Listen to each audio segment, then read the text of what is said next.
여러분, 우리가 예전에는 교통사고가 나면은 목소리 큰 사람이 이긴다고 서로 너가 잘못했다, 내가 잘못했다 이게 싸우면, 언성을 높이면 목소리 큰 사람이 이겼습니다. 그렇죠? 그런데 최근에는 우리가 굳이 싸우고 또 큰 소리를 내지 않아도 이제 차량용 블랙박스가 차마다 이제 다 있잖아요. 그러다 보니까 모든 상황이 이제 다 녹화가 되다 보니까 상대방의 과실을 쉽게 밝혀낼 수가 있죠. 참 편리한 것 같습니다. 그런데 가끔 그런 생각을 한번 해보게 됩니다. 만약 우리의 삶에도 이러한 블랙박스가 있었더라면 하는 순간들이 우리가 있다는 것이죠.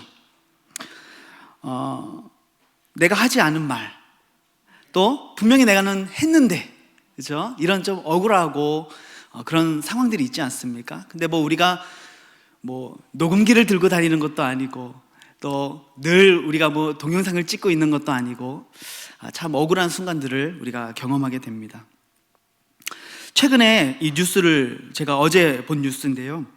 호주 NSW주에 이 캐슬린 폴비그라고 하는 여성이 있는데, 이 여성이 어떤 여성이냐면 무려 4명의 친자식들을 살해한 혐의로 20년 동안 감옥에 복역을 하다가 최근에 극적으로 혐의를 벗고 사면이 되었다라는 뉴스를 제가 어제 보았습니다. 호주에서 혹시 한 30년 이상 사신 분들은 혹시 이 사건을 아실는지 저는 잘 모르겠지만, 사건의 내용은 이렇습니다. 1986년에 굉장히 오래됐죠. 86년에 이 여성의 첫째 아이가 생후 19일 만에 사망을 하게 됩니다. 그리고 그 뒤로 둘째는 생후 8개월 만에, 셋째는 생후 10개월 만에, 그리고 막내는 생후 19개월 만에 각각 사망을 하게 됩니다. 이게 한 집에서 일어난 일이에요. 4명의 자녀가 다 이 영유아 시절에 죽게 된 거죠. 당시 이 아이들의 엄마는요, 아이들이 모두 자연사를 했다 이렇게 주장을 했는데요. 재판부도 그렇고 또 사회적으로도 그렇고 그 말을 믿는 사람은 사실 아무도 없었어요. 재판부는 이 살해의 결정적인 증거가 없었음에도 불구하고 정황적인 증거들을 판단의 근거로 삼아서 결국 이 여성에게 유죄를 선고하고 최근까지 20년을 복역을 했다고 합니다. 이 복역을 하고 있는 중에도 이 여성이 끊임없이 이 재심을 요청하고 신청을 했지만 받아들여지지 않았다고 해요. 그런데 최근에 어떤 이 전문가들에 의해서 이 죽은 아이들이 이 부모로부터 물려받은, 그리고 돌연변이가 일어난 굉장히 희귀한 유전자를 가졌다라는 것을 밝혀내게 되는데, 이 유전자가 어떤 유전자인가? 이 저명한 의료 잡지에서도 이 유전자에 대해 다루는데, 이 자녀들이 가진 유전자는 심각한 심장마비와 그리고 영유아들의 수면 돌연사를 초래한다는 그런 연구 결과를 굉장히 권위 있는 잡지가 발표를 하게 되는 거예요. 그러면서 이제 이러한 상황들이 연구 결과가 밝혀지면서 이제 이 법무장관이, 호주의 법무장관이 이 여성의 유죄 판결에 대해서 합리적인 의심을 우리가 해볼 수 있겠다 생각을 하고, 그래서 이것을 인정하면서 사면을 권고했고요. 그리고 이틀 전인 6월 5일에 NSW 주지사가 사면을 승인했다고 합니다. 그래서 이 여성이 지금 나왔는지 이제 풀려날 예정인지는 제가 그 다음은 잘 모르겠지만, 어쨌든 사면이 됐다라는 이 뉴스를 제가 어제 보았습니다. 참 영화 같은 이야기죠. 이 여성이 20년 동안 그것이 정말 진실인지 아닌지 그건 여전히 알 수는 없지만, 어쨌든 이 여성의 주장이 사실이라고 했다면 그녀는 20년 동안 자녀를 잃은 아픔도 모자라 살인자로 내몰려 20년 동안을 옥살이를 하면서 지낼 때 그가 어떤 생각을 했을까라고 생각을 해볼 때, 바로 이런 순간이 우리의 인생에 블랙박스가 있으면 참 좋겠다라는 생각이 든다는 것이죠. 그런데 실제로 우리 인생에 블랙박스가 있다는 것입니다. 그것은 어떤 녹음기를 이야기하는 것도 아니고 어떤 카메라를 이야기하는 것도 아닙니다. 바로 하나님께서 우리 인생을 단 1분 1초도 빠짐없이 보고 계시고 듣고 계시고 우리의 삶을 오늘도 기록하고 계신다는 것이죠. 그래서 오늘 본문의 주님은 그렇게 말씀하고 계세요. 보라, 내가 속히 오리니 내가 줄 상이 내게 있어 각 사람에게 그가 행한 대로 갚아주리라. 우리는 누가 나에게 좋은 일을 했는지 나쁜 일을 했는지 사실 잘 까먹습니다. 물론 정말 심각한 트라우마가 있는 일들은 잊을 수 없겠죠. 하지만 사실 누가 맛있는 거 한번 사줘도 한 1년만 지나면 까먹어요. 그렇죠? 그런데 하나님은 우리의 모든 행동들을 다 기억하고 계신다는 것이죠. 그리고 우리가 행한 그대로 갚아주겠다라는 말씀을 하고 계세요.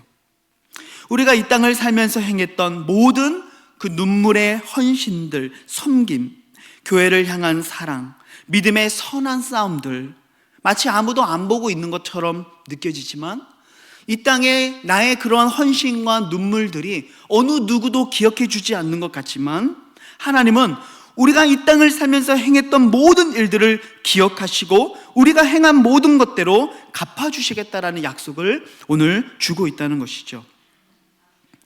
그래서 우리는 이 땅에서 누가 보든지 보지 않든지 누가 알아주든지 알아주지 않든지 나를 항상 보고 계시는 하나님 앞에서 나의 행할 바를 결정해야 된다는 것입니다. 내가 어떻게 말할까? 내가 어떻게 행동할까? 내가 어떻게 결정할까를 분명하게 오늘 결정해야 된다는 것이죠.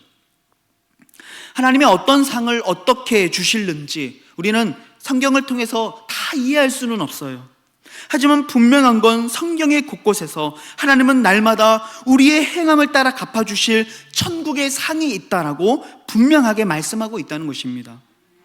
이에 대해서 특별히 갈라디아서 6장 7절 8절에 이런 말씀이 있습니다. 스스로 속이지 말라. 하나님은 업신여김을 받지 아니하시나니 사람이 무엇으로 심든지 그대로 거두리라. 자기의 육체를 위하여 심는 자는 육체로부터 썩어질 것을 거두고 성령을 위하여 심는 자는 성령으로부터 영생을 거두리라. 여러분, 우리의 말과 행동이라고 하는 것은 그 순간 지나가고 나면 없어지는 것들이 아니라는 거예요. 말과 행동은 마치 씨앗과 같습니다. 그것이 우리가 살아가는 삶의 자리에 심겨지는 것이죠. 그래서 내가 이 땅을 살면서 무엇을 행하고 무엇을 말했는지 바로 그 씨앗을 어떤 씨앗을 심었느냐에 따라 우리가 주님 앞에 섰을 때에 받게 될 그 열매와 상이 달라진다는 것입니다. 그렇다면 우리는 무엇을 심는 자가 되어줘야 할까? 성경은 정말 많은 것들을 우리들에게 이야기하고 있지만 저는 오늘 그것을 다 이야기할 수 없기에 말씀을 통해서 크게 3가지만 생각을 해보려고 합니다. 첫 번째, 우리가 심어야 될 것은 바로 이 땅을 살면서 선을 심어야 합니다. 갈라디아서 6장 9절의 말씀을 보면 우리가 선을 행하되 낙심하지 말지니 포기하지 아니하면 때가 이름에 거두리라라고 말씀합니다. 선을 행하는데 낙심을 하지 말라고 말씀하세요. 우리는 보통 선을 행하면 곧장 그 선한 행동으로 인하여 우리들의 삶이 변화되고 세상이 변화되고 어떠한 정의가 실현되기를 우리는 기대하죠. 하지만 사실 우리가 인생을 살다 보면 대부분의 선한 일들, 대부분의 착한 행실들의 열매들은 곧바로 나타나지 않아요. 참 아이러니하게도 죄의 열매들은 너무나도 금방금방 나타나는데 우리가 착한 일 한 거, 우리가 선한 일 한 거, 우리가 눈물 흘리고 땀 흘리고 애써 일했던 것들은 금방금방 나타나지 않는다라는 것을 많이 느껴요. 다윗이 사울을 2번이나 죽일 수 있었어요. 그는 사실 사울을 죽일 만한 어떤 정치적 당위성도 가지고 있었어요. 사울이 자신을 죽이려고 했죠. 창을 던지고 단창을 던지며 자신을 죽이려고 했죠. 그리고 다윗은 이미 하나님으로부터 왕으로 세움받을 기름 부음 받은 자였어요. 하지만 그는 사울을 죽일 수 있는 기회가 2번이나 있었음에도 불구하고 그는 그 기회를 잡아버리지 않습니다. 그것이 하나님의 뜻이 아니라는 걸 알았던 것이죠. 하나님의 방법, 바로 선을 심기를 선택했던 것이죠. 우리는 기대하는 거예요. 다윗이 이렇게 선을 베풀었으면 이제는 좀 사울이 변화되고 그의 삶을 돌이키고 다윗의 진심을 좀 알아주고 할 것 같은데 더 그렇지 않죠. 둘의 사이가 극적으로 봉합되고 해결될 것 같지만 그렇지 않았어요. 그는 그로부터 수년간 더 시달리고 고생한 후에야 비로소 왕이 될 수 있었죠. 우리는 그래서 착한 행실을 심을 때마다 항상 기억해야 될 것은 낙심하지 말아야 한다는 것입니다. 언젠간 분명히 거둘 때가 있는데 그것은 내가 정하는 것이 아니라 바로 하나님의 때가 있다라고 말씀하고 있는 거예요. 그렇기 때문에 우리가 선을 행할 때 낙심하지 않고 포기만 하지 않는다고 한다면 반드시 하나님의 때가 되면 그 열매를 너가 거두게 될 거라고 오늘 말씀하고 있는 것이죠. 그러면 선을 행하는 것, 착한 행실을 심는다는 것은 구체적으로 무엇을 의미할까요? 세상적인 윤리와 도덕과 법을 지키면 우리가 착하게 살고 선하게 사는 것일까요? 그걸 그렇지 않습니다. 세상의 윤리나 도덕, 법은 선한 것들이 아닙니다. 법은 절대로 선한 것이 아닙니다. 법은 선하게 쓰일 수도 있지만 반면에 악하게 쓰일 수도 있는 거예요. 그래서 우리가 자주 보는 그런 드라마들을 보면은 돈을 가진 자들, 권력을 가진 자들은 항상 그 법을 이용해서 도리어 약자들을 착취하고 자신의 이익을 이렇게 삼는 것을 보게 되죠. 그래서 법 그 자체가 선한 게 아니에요. 법은 온전하지 않습니다. 그럼 이 세상에서 정말 온전한 선은 무엇인가? 바로 하나님 한 분밖에 안 계세요. 하나님 그분 자체가 선하신 분이에요. 그래서 우리가 선을 행하고 선을 따라 살아간다는 것은 어떤 세상이 정해놓은 윤리적 기준을 따라 살아간다는 게 아니라 그냥 하나님 그 자체를 닮아가는 삶을 사는 것, 그게 바로 이 땅을 살면서 선을 심는다는 말의 의미라고 할 수 있죠. 바로 하나님을 닮은 존재로서 세상과 구별되어 살아가는 것, 여러분 그것이 바로 선을 심는 인생이라고 말할 수 있는 것입니다. 주님이 말씀하셨어요.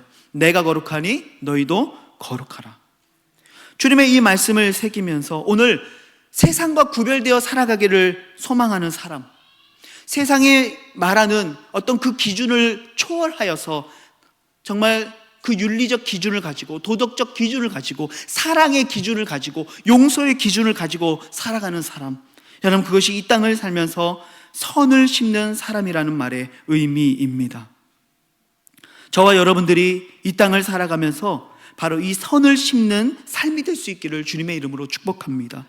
비록 그 선을 심을 때에 그 열매를 우리가 당장에 얻을 수는 없겠지만 낙심하지 마시고 때가 이름에 거두게 하실 그 하나님의 상을 바라볼 수 있기를 우리 주님의 이름으로 축복합니다. 특별히 우리가 이 땅을 살아가면서 심어야 될 선 중에 가장 가치 있고 가장 고귀한 일이 있다면 저는 그것이 바로 사랑이라고 생각합니다. 그래서 두 번째로는 우리가 이 땅을 살아가면서 사랑과 섬김을 심을 수 있어야 됩니다. 사랑은 모든 계명 중에 가장 첫 번째 되는 것이죠. 사랑을 이룬다는 것은 율법을 완전하게 이룬다는 것을 의미하는 것이죠. 그래서 우리는 이 땅을 살면서 사랑과 섬김을 심는 자가 되어져야 합니다. 사랑의 언어를 심을 수 있어야 돼요. 위로와 용서를 심을 수 있어야 됩니다. 자비와 긍휼을 심는 자가 되어야 합니다. 바로 그러한 자들이 하나님으로부터 사랑과 위로와 용서와 자비와 긍휼의 은혜를 얻고 합당하게 예비된 그 상을 얻는다는 것이죠. 사랑을 이야기할 때 우리는 먼저 하나님을 사랑해야 됩니다. 여러분 말세의 특징이 무엇인가 보니까요, 바울 사도가 이렇게 얘기합니다. 디모데후서 3장 2절 4절에 보니까요, 사람들이 자기를 사랑한다, 또 쾌락을 사랑하기를 하나님 사랑하는 것보다 더한다라고 말씀하고 있어요. 그것이 말세의 특징입니다. 하나님을 사랑하기보단 쾌락을 사랑하고 자기 자신을 사랑하는 것이죠. 하지만 우리가 이 땅을 살아가면서 정말로 성령으로 심고 성령의 열매를 거두기를 원한다면 우리는 다른 무엇보다 하나님을 사랑하는 그 사랑을 심는 자가 되어져야 된다는 것이죠. 하나님을 예배함이 기쁨이 되는 삶을 살고요, 하나님 말씀 듣고 그 말씀 읽고 그 말씀 묵상하기를 좋아하고요, 하나님과 교제하는 것을 삶의 기쁨으로 여기는 사람, 여러분 이런 사람이 하나님을 사랑하는 사람이죠. 특별히 성경에서는 요한복음 14장 21절에 나의 계명을 지키는 자라야 나를 사랑하는 자니 나를 사랑하는 자는 내 아버지께 사랑을 받을 것이요 나도 그를 사랑하여 그에게 나를 나타내리라. 하나님을 정말 사랑한다는 것은 하나님의 말씀을 따라 살아가고 하나님의 계명을 붙잡고 살아가는 것이죠. 내 삶의 가치와 기준을 하나님의 말씀에 두며 살아가는 것이죠. 세상과 구별되어서 세상이 말하는 문화를 따라가는 것이 아니라 하나님의 말씀하신 진리를 따라 살아갈 때 그것이 하나님을 사랑하는 거라고 성경은 말씀하고 있는 거예요. 동시에 이 사랑은 이웃을 향한 사랑으로 이어지죠. 하나님 사랑과 이웃 사랑은 서로 별개의 것, 서로 다른 것이 아니라 이 두 개가 하나로 뭉쳐질 때 바로 하나의 사랑이라고 하는 하나의 계명이 되는 것이죠. 그래서 우리는 이웃을 또한 사랑해야 됩니다. 야고보서 2장 8절에 보니까 너희가 만일 성경에 기록된 대로 내 이웃 사랑하기를 내 몸과 같이 하라 하신 최고의 법을 지키면 잘하는 것이다. 뭐가 최고의 법이래요? 내 이웃 사랑하기를 내 몸과 같이 하라 하신 이 말씀을 지키는 것, 이게 바로 최고의 법을 지키는 거라고 말씀하세요. 하나님을 사랑하고 이웃을 사랑하는 그 사랑의 삶을 심을 때 우리는 비로소 하나님의 앞에 그 사랑의 열매를 맺고 하나님께서도 우리를 사랑하여 그에게 나를 나타내시겠다라는 약속을 우리가 하나님이 주고 계신 것이죠. 우리가 어떻게 이웃을 사랑할 수 있을까요? 말로 하는 게 아니에요. 우리가 그들을 섬겨주는 것입니다. 예수님이 선생이었지만 제자들의 무릎을 꿇고 허리를 동이고 그들의 발을 씻겨 주셨던 것처럼 우리도 낮은 자들을 섬겨주는 것입니다. 그들을 위해 진심으로 기도하는 것입니다. 그들을 용서해 주는 거예요. 용납하고 받아주는 것입니다. 선을 베풀며 그들을 위해 진정으로 기도해 주는 것이죠. 여러분, 이것이 바로 이웃을 향한 사랑입니다. 특별히 베드로 사도가 이런 말씀을 합니다. 무엇보다도 뜨겁게 서로 사랑할지니 사랑은 허다한 죄를 덮는다. 이 사랑이 너무나도 아름다운 모습이에요. 사랑이라고 하는 것은 허다한 죄를 어떻게 하는 거예요? 덮어주는 거래요. 덮어주는 것이죠. 인정해 주는 것입니다. 용납해 주는 것입니다. 그것을 드러내고 그것을 밝혀내는 것이 아니라 도리어 그것을 덮어주는 것이죠. 감정적으로 불일듯 타오르는 사랑은 일시적이고 누구나 할 수 있는 사랑이에요. 하지만 성경이 말하는 진짜 사랑은 하나님을 사랑하지 않고서는 할 수 없는 사랑이죠. 용서하는 사랑, 낮은 자를 섬겨주는 사랑, 덮어주는 사랑. 여러분, 이러한 사랑은 세상이 할 수 없는 사랑이에요. 오직 하나님을 사랑하는 자들이 원수까지도 품어주며 용서할 수 있는 사랑의 열매를, 씨앗을 심을 수 있다는 것이죠. 사랑은 결코 쉬운 게 아닙니다. 사랑은 그냥 달콤한 것만이 아닙니다. 바울은 데살로니가 성도들에게 그들의 믿음을 칭찬할 때 이렇게 표현했습니다. 너희의 믿음의 역사와 사랑의 수고와 우리 주 예수 그리스도에 대한 믿음의 소망의 인내를 우리 하나님 아버지 앞에서 끊임없이 기억하고 있다. 이 데살로니가 성도들을 칭찬하는데 세 가지를 칭찬하고 있어요. 첫째, 믿음의 역사. 두 번째, 사랑의 수고, 소망의 인내. 제가 여기서 집중하고 싶은 단어는 사랑의 수고예요. 여러분, 왜 사랑이 수고입니까? 바울은 분명하게 알고 있는 거예요. 사랑은 수고하는 거라고 말하고 있어요. 결코 쉬운 게 아니에요. 왜요? 그냥 불일듯 타오르는 감정적 사랑은 쉽죠. 그냥 타오르는 그 욕망 그대로 표출하면 되는 것이기 때문에 그래요. 하지만 나를 죽이고 나를 낮추고 나를 부인하고 예수 그리스도의 십자가를 따라가며 이웃을 섬기고 사랑하고 용서하는 그 사랑은요, 결코 수고하지 않으면, 결코 눈물을 흘리지 않으면, 결코 내 마음을 찢지 않으면 할 수 없는 사랑이기 때문에 바울은 너희들의 사랑의 수고를 내가 알고 있다라고 칭찬하고 있는 것이죠. 사랑은 수고로운 것입니다. 땀을 흘려야 되고 때로는 눈물도 흘려야 되고 때로는 피를 흘려야 됩니다. 하지만 눈물을 흘리고 땀을 흘리고 피를 흘리더라도 그 사랑의 씨앗을 심은 자는 반드시 하나님으로부터 사랑의 열매를 거두게 될 것입니다. 왜요? 하나님은 내가 행한 대로 갚아주시겠다고 약속하셨기 때문에 그렇습니다. 마지막으로 우리가 행할 수 있는 최고의 사랑, 그것은 바로 믿지 않는 영혼들에게 그들의 심령의 복음의 씨앗을 심는 것인 줄을 믿습니다. 바로 복음의 씨앗을 심는 사람, 여러분, 이 사람이 정말로 하나님 앞에서 아름다운 복을 얻는 사람이죠. 길게 말할 것이 없습니다. 복음을 증거하는 일은 이 세상 가장 아름다운 사랑의 실천이에요. 죽은 영혼을 살리는 것이죠. 그들을 죄에서부터 자유케 하는 것이죠. 그들의 억눌린 삶에서부터, 그들의 한숨과 눈물로부터 그들을 자유케 하는 것입니다. 그래서 복음을 증거하고 그들의 심령의 복음을 심는 일은 이 세상 가장 고귀한 사랑을 증거하는 일이죠. 성경은 그래서 복음을 들고 산을 넘는 자들의 발길이 아름답다라고 표현하고 있는 거예요. 정말 아름다운 사람이에요. 바로 이 복음의 씨앗을 심는 사람이죠. 우리는 이 땅을 살면서 바울처럼 또는 아볼로처럼 하나님 앞에서 복음을 심는 자가 되어야 합니다. 바울이 그렇게 고백했습니다. 고린도전서 3장 6절에 보니까 나는 심었고 아볼로는 물을 주었으되 오직 하나님께서 자라나게 하셨나니, 8절에서는요 심는 이와 물 주는 이는 한 가지이나 각각 자기가 일한 대로 자기의 상을 받으리라. 우리는 그저 물을 주고 우리는 그저 심었을 뿐인데 그것을 자라나게 하시는 분은 하나님이시다. 하지만 하나님께서는 우리가 어떠한 일을 감당했던지 간에 우리가 일한 그대로 자기의 상을 받게 될 거라고 말씀하고 있는 거예요. 우리가 그 복음의 씨앗을 심는 곳에 하나님은 새 생명들을 자라게 하시고 우리를 통해 하나님의 나라를 확장해 나가실 거예요. 그리고 주님의 나라를 위해서 수고한 자들, 눈물을 흘린 자들, 때로는 목숨을 잃은 자들에게 하나님은 일한 그대로 자기의 상을 받게 될 거라고 약속하고 있는 것이죠. 사랑하는 성도 여러분, 우리가 이 땅을 살아가면서 무엇을 심어야 할까요?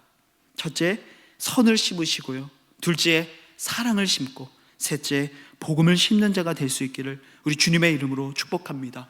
그러면 하나님은 반드시 갚아주시겠다라고 약속하고 있는 것이죠.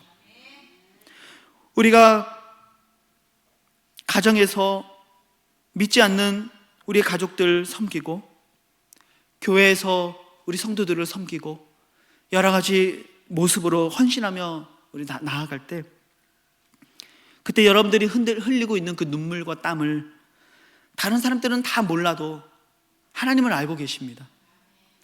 그것을 위해 내가 얼마나 기도했는지, 그것을 위해 내가 얼마나 나 자신을 내려놓았었는지, 그것을 위해 내가 때로는 얼마나 많은 눈물을 흘려야 했는지, 얼마나 많은 한숨을 삼켜야 했는지 하나님은 다 알고 계신다는 것이죠. 그래서 이 마지막 약속을 다시 한 번 더 우리가 기억했으면 좋겠어요. 하나님은 반드시 갚아주신다는 거예요. 이 성경에 보니까 갚으시겠다는 말씀이 참 많이 나오더라고요. 제가 몇 가지를 찾아봤는데요, 디모데후서 4장 14절 말씀 보니까요, 구리 세공업자 알렉산더가 내게 해를 많이 입혔으며 주께서 그 행한 대로 그에게 갚으실 것이다. 나쁜 예죠. 이 나쁜 일을 심었던 알렉산더, 하나님이 그가 행한 대로 갚으실 거라고 바울이 고백하고 있어요. 사무엘상 26장 23절에서도 보니까요, 여호와께서 사람에게 그의 공의와 신실을 따라 갚으시리니 이는 여호와께서 오늘 왕을 내 손에 넘기셨으되 나는 손을 들어 여호와의 기름 부음을 받은 자 치기를 원하지 아니하였음이니이다. 아까 말씀드렸던 것처럼 다윗은 사울을 죽일 수 있었지만 그렇게 하지 않았어요. 왜요? 그는 하나님의 그 공의와 신실을 따라가기를 선택한 것이죠. 그리고 그는 믿었던 거예요. 여호와께서 사람에게 그의 공의와 신실을 따라 갚으시리니, 하나님이 그것을 갚아주실 것을 믿고 그렇게 행동했던 것이죠. 잠언 19장 17절에 보니까 가난한 자를 불쌍히 여기는 것은 여호와께 구워드리는 것이니 그의 선행을 그에게 갚아주시리라. 우리가 하나님 앞에 무엇을 드렸던지, 어떠한 헌금, 어떠한 물질, 어떠한 헌신을 드렸던지 하나님 그것을 다 세고 계신다는 거예요. 우리가 흔히 마태복음 24장과 25장을 종말장이라고 비유합니다. 그래서 마지막 때가 될 때에 일어나게 될 일들에 대한 여러 가지 가르침들이 나오는데, 특별히 25장은 크게 세 가지의 비유들이 등장합니다. 그 중에 우리가 잘 아는 양과 염소의 비유가 있습니다. 주님께서 마지막 날에 오셔서 양들은 자기의 오른편으로 구분하시고 염소는 자기의 왼편에 구분하신다고 말씀하세요. 그리고 그들을 구분하고서 주님이 그렇게 말씀하시는 것이죠. 양들에게 내가 정말 배고플 때에, 내가 줄일 때에 너희가 나에게 먹을 것을 줬고, 내가 헐벗었을 때에 너희가 나를 입혀주었고, 내가 옥에 갇혔을 때에 너희가 나를 돌아보아 주었어. 또 반대로 왼편에 있는 자들에게는 내가 굶주릴 때 너희가 나에게 먹을 것을 주지 않았고, 내가 헐벗었을 때에 너희가 나를 입혀주지 않았고, 내가 옥에 갇혔을 때에 너희가 나를 돌아보지 않았어. 그때 이 두 그룹의 반응이 굉장히 상반적이었죠. 양들은 뭐라고 얘기합니까? 우리는 주님 그런 적이 없는데요. 또 염소들은요, 우리가 언제 그렇게 하지 않았어요? 이런 상반된 반응을 보이는데요, 주님이 그들에게 똑같은 말씀을 주세요. 마태복음 25장 40절 말씀해 보니까요, 내가 진실로 너희에게 이르노니 너희가 여기 내 형제 중에 지극히 작은 자 하나에게 한 것이 곧 내게 한 것이다 라고 말씀하시는 거예요. 주님은요, 우리가 이 땅을 살아가면서 아무도 거들떠보지 않는 작은 자 하나에게 냉수 한 그릇 준 것조차도 하나님 기억하신다는 거예요. 그리고 그걸 갚아주시겠다는 거예요. 누가 보든지 누가 알아주지 않든지 우리는 그것과 상관없이 오늘도 하나님은 나를 보고 계시고 하나님의 그 블랙박스로 내 삶을 바라보고 계신다는 것이죠. 그리고 하나님은 주님께서 오실 그날에 내가 행한 그대로, 내가 믿음의 씨앗을 심었다면 믿음의 열매를, 내가 성령을 따라 행했다면 성령의 열매를, 내가 소망을 따라 살았다면 그 소망의 열매를 하나님은 주시겠다고, 무엇을 심든지 심은 자가 그대로 거두리라고 오늘 주님은 약속하고 있는 것입니다. 사랑하는 성도 여러분, 오늘 우리에게 어떤 눈물이 있든지, 어떤 한숨이 있든지, 어떠한 아픔이 있든지 간에 끝까지 인내하시며 우리의 사랑하는 가족들을 섬기시고 교회를 섬기시고 나라와 이웃을 섬기며 하나님 나라에 이를 때까지 아름다운 믿음의 열매를 심는 천국의 성도들이 되시기를 우리 주님의 이름으로 축복합니다. 오늘 말씀 생각하며 같이 한번 기도했으면 좋겠습니다. 하나님, 때로는 우리가 참으로 한숨 짓고 눈물 지으며 너무나도 많은 인내와 많은 한숨들을 우리가 내쉬며 살아갈 때가 많습니다. 그러나 그러한 상황과 상관없이 내가 누군가에게 인정받고 내가 누군가가 알아주는 것과는 아무런 상관없이 하나님은 나를 보고 계시기에, 그리고 반드시 때가 이르면 하나님은 내가 행한 그대로 모든 것을 갚아주실 것을 믿기에 하나님, 오늘도 이 땅을 살며 믿음의 씨앗을 심기를 소망합니다. 아름다운 이 선한 행실을 심고 아름다운 사랑의 말과 행실을 심으며 복음의 씨앗을 심는 자가 되어주기를 소망합니다. 주님, 반드시 갚아주시는 그 하나님을 향한 굳은 믿음을 오늘 더하여 주셔서 어떤 어려움 속에서도 낙심하지 아니하고 끝까지 하나님이 내게 있으라 명령하신 그 자리에서 주님이 명령하신 그 삶을 감당할 수 있도록 내게 성령의 충만함을 덧입혀 주시옵소서. 오늘 말씀을 생각하면서 우리 주여 한번 부르짖고 기도했으면 좋겠습니다. 기도하시겠습니다. 주여!